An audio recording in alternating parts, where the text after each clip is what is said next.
morning. It's Friday, February 9th. It must be time for another update from your North Carolina Medical Society. We've been in a frenzy of activity.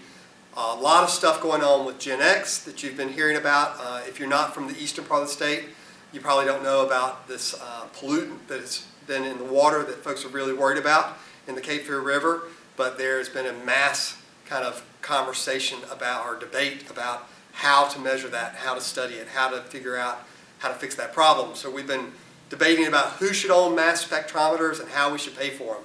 Along with that, we've been talking about class size. We've also been talking about Medicaid, but it's probably going to be the water and class size bill that runs, because that seems to be the omnibus bill that is out there and not the Medicaid stuff for right now.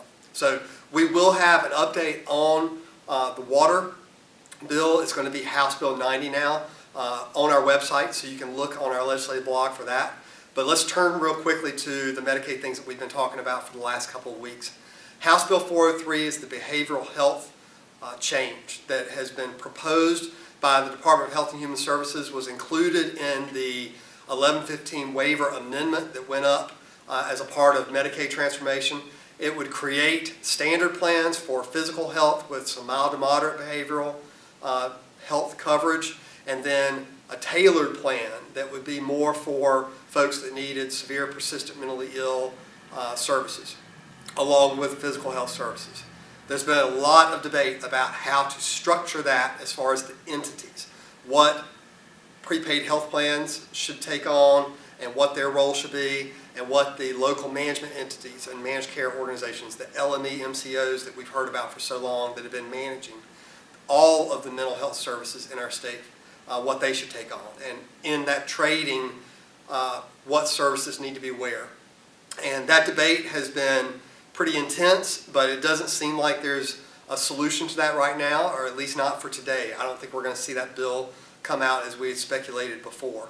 Now, all of that debate is holding us up from even getting to the conversation around how we're going to license these prepaid health plans. So that's the next big thing that's laying out there that is necessary before we get into really the RFP process of requesting who wants to provide and manage these services in North Carolina. Because we're doing the bill on Gen X and class size, we're definitely going to be in session through next week. There's a couple of other things, that omnibus bill around the election laws and the election board, that are keeping us here because it's an appropriations bill at least through next Tuesday in the House. And then I think that we will stay in session for at least another 10 days after that. So we'll have a brief update for you next week as well, because we'll be in session, but I doubt that we will have votes on things beyond this bill that is out there right now, House Bill 90. But if that changes, we'll be here to give you an update and give you directions on what to do to communicate with your legislators. And until then, like I said, check our legislative blog. That's the place where you can find the most up-to-date and thorough analysis of what's going on at the General Assembly. Have a great one.